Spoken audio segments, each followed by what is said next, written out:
新しい時代を刻みました。誠にありがとうございます。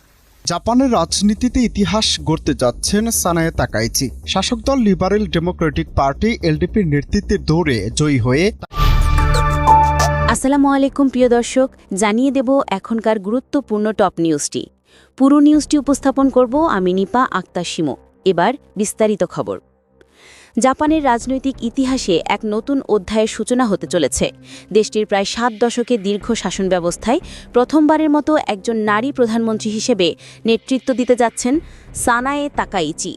ক্ষমতাসীন liberal Democratic party বা এলডিপির নেতৃত্ব নির্বাচনে তিনি প্রতিদ্বন্দ্বী শিনজিরো কোইজুমিকে পরাজিত করে এই ঐতিহাসিক জয় অর্জন করেছেন।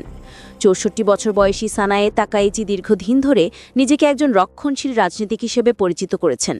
তিনি সবসময় দৃঢ় মনোভাব প্রকাশ করেছেন এবং রাজনৈতিক বক্তব্যে ছিলেন সরাসরি। তার রাজনৈতিক আদর্শ হিসেবে তিনি ব্রিটেনের সাবেক প্রধানমন্ত্রী মার্গারেট থ্যাচারকে অনুসরণ করেন। এই দৃঢ় নেতৃত্ব গুণ এবং নীতিগত অবস্থানের কারণে তাকাইচি শুধু এলডিপি নয়, পুরো জাপানের জনগণের মধ্যেই আলোচিত ব্যক্তিত্বে পরিণত হয়েছেন। দলীয় প্রধান নির্বাচনে প্রথম দফায় স্পষ্ট জয় নিশ্চিত না হওয়ায় ভোট দ্বিতীয় দফায় গড়ায়। সেখানে তাকাইচি তার বিজয় নিশ্চিত করেন। ফলাফল ঘোষণার পর বক্তৃতায় তিনি বলেন, এলডিপির জন্য এটি নতুন যুগের সূচনা, তবে এখনই খুশি হবার সময় নয়, কারণ সামনে অপেক্ষা করছে বহু চ্যালেঞ্জ। তিনি দলের পুনর্গঠন এবং জনগণের আস্থা পুনরুদ্ধারের অঙ্গীকার ব্যক্ত করেন।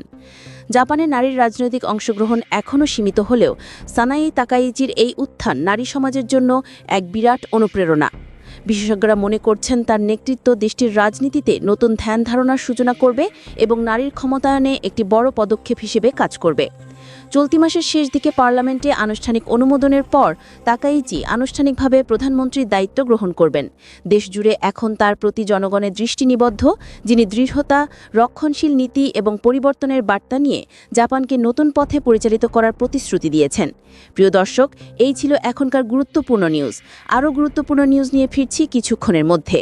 নিউজগুলো সবার আগে দেখার জন্য এই চ্যানেলটি সাবস্ক্রাইব করতে ভুলবেন না। ধন্যবাদ।